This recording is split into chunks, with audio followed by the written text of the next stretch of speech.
여기 수많은 살해 협박과 암살 시도 속에서 살아남은 남자가 있습니다. 그의 이름은 살만 루시디. 전세계 시아파의 수장, 이란 이슬람 혁명의 아버지인 호메이니가 루시디를 죽여라 라는 종교 명령을 내리기도 한 인물. 하지만 또 한편으로는 영미문학 그리고 환상문학의 거장으로도 뽑히는 인물. 도대체 그가 누구길래 전세계 무슬림은 그를 이렇게 미워할까요? 루슈디는 인도 뭄바이에서 부유한 무슬림 가정에서 태어났습니다. 인도는 우리에게 힌두교 국가로 알려졌지만 국가 내에 이슬람을 믿는 사람의 수만 1억이 넘는 무슬림 국가이기도 하죠. 그는 14세 때 영국으로 유학을 떠나 케임브리지 대학교를 졸업하고 광고회사에서 카피라이터로 생활하다 소설 한밤의 아이들이 부커상을 수상하며 전업작가로 전향하게 됩니다. 이로써 그는 문학계에 큰 주목을 받게 되었습니다. 하지만 이 모든 것은 서막에 불과했습니다. 1988년 살만 루슈디는 그의 최대 문제작인 악마의 시를 발표합니다. 사타닉 버스. 두 인도인이 비행기 테러 사고를 겪은 뒤 각각 천사와 악마의 영향을 받고 전혀 다른 삶을 사는 내용을 다룬 소설 악마의 시. 얼핏 보기에는 그냥 평범한 판타지 소설 같은데 과연 어떤 내용이 그를 생명의 위협에까지 놓이게 만들었을까요? 무슬림, 복종하는 자, 유일한 신을 믿는 자를 뜻하는 이슬람교도를 의미합니다.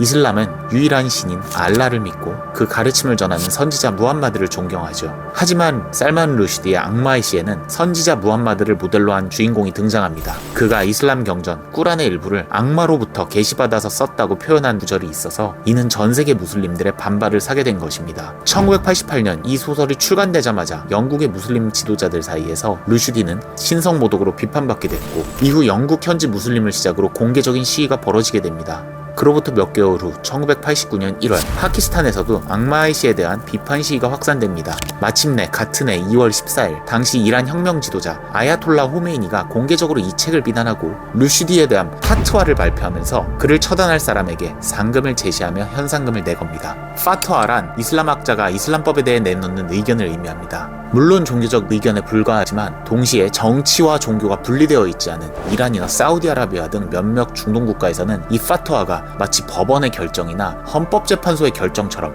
매우 중요한 지위를 차지하는 경우도 있습니다.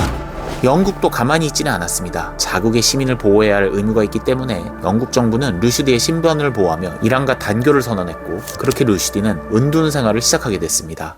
은둔 생활 속에서 생명의 위협을 받는 중에도 루슈디는 글쓰기를 멈추지 않았습니다. 1991년에는 상상 속 고향, 1990년에는 어린이 소설 하룬과 이야기의 바다, 또 1994년에는 단편소설 모음집, 동쪽, 서쪽, 그리고 1995년에는 소설 모어의 마지막 한숨 등을 연달아 집필하는 등 계속 창작 활동을 이어갔죠.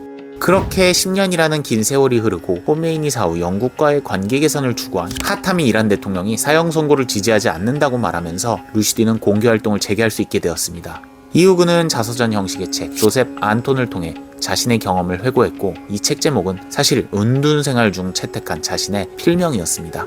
또 그렇게 10년이라는 세월이 흐르고 2022년 루슈디는 독일 잡지 슈테른의 인터뷰에서 자신의 삶이 조금 정상으로 돌아온 것 같다고 이야기하며 행복한 삶을 보내고 있다고 전했습니다. 바로 이 말이 화근이 됐을까요?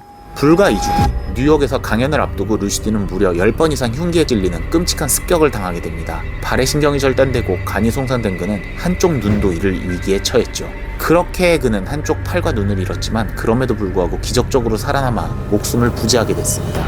그를 공격한 범인은 하디 마티르, 당시 24세로 시아파 극단주의와 이란 혁명 수비대에 심정적으로 동조한 인물로 알려졌습니다. 그가 악마의 시, 논란 당시에 태어난 인물이 아니라 무려 10년 후 태어난 인물이라는 점도 충격을 더합니다. 악마의 시와 관련해서는 살만 루슈디만 피습당한 것이 아니었습니다. 그의 소설 악마의 시와 관련된 사람들마저도 피해를 입었습니다.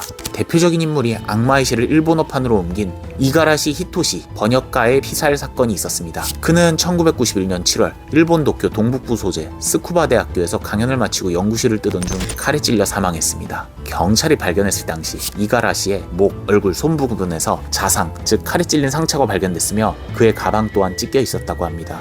이가라시는 파트와를 공표한 이후 이 소설을 일본어판으로 번역했는데 이 때문에 종교적 이유가 범행 동기가 됐을 가능성이 있습니다. 일본어판 출판사 신센샤가 이 이슬람 무장 세력으로부터 살해 협박을 받았고 이가라시 역시 한동안 경호를 받은 것으로 알려졌습니다. 하지만 당시 일본은 악마의 시 번역과 피습의 연관성을 입증할 증거를 찾지 못했습니다. 끝내 2006년 공소시효가 만료되며 결국 이 사건은 아직까지도 영구 미제로 남았습니다. 뉴욕타임즈에 따르면 이가라시 사망을 둘러싼 추측 중 가장 유명한 설명은 스쿠바 대학교의 한 방글라데시 학생이 용의자로 파악했으나 일본이 이슬람 국가들과의 관계 악화를 우려해 결국 이 수사를 무산시켰다라는 음모론도 있습니다. 또 다른 사건 사고도 잇따랐습니다. 악마의 시 이탈리아판 번역가 에토레 가프리올로는 이가라시 피습 수일 전 자신의 아파트에서 칼에 찔렸습니다. 1993년 터키 소설가 아지즈 네시는 지역신문에 악마의 시 번역문을 발표한 이후 머물던 호텔에서 화재가 발생해 가까스로 도피했습니다. 문제는 이 사건으로 37명이 숨졌으며 이후 터키 법정은 이 공격에 가담한 33명 전부에게 사형을 선고하기도 했습니다. 노르웨이에서도 암살 시도는 일어났습니다. 악마의 시 발행인인 윌리엄 니가드는 1993년 3발의 총상을 입고 겨우 살아났습니다. 2018년 노르웨이 경찰은 공소시효 만료를 이틀 앞두고 이 사건을 기소했습니다. 다만 용의자의 신상은 밝히지 않았지만 이후 인터뷰에서 이란 출신의 전 외교관을 포함해 2명이 기소됐다라고만 알려졌습니다. 영문학계 문제적 남자, 또 이슬람계의 문제적 남자. 루시디의 이야기는 표현의 자유와 그에 대한 비판, 그리고 신념의 충돌을 극명하게 보여주는 사례인 것 같습니다. 과연 어디까지가 예술과 표현의 자유고 어디서부터가 신속모독일까요? 자, 오늘은 악마의 시 한 편의 글을 통해 전 세계의 무슬림들의 공공의 적이 된 남자 이야기 살만 루시디에 대해 알아보았습니다. 올해로 거의 80을 앞두고 있는 살만 루시디. 그는 마치 9개의 목숨을 갖고 있다는 고양이처럼 여러 차례 암살 위협으로부터 살아났습니다. 이미 고령인 그, 과연 천수를 누릴 수 있을까요? 유태양 작가였습니다.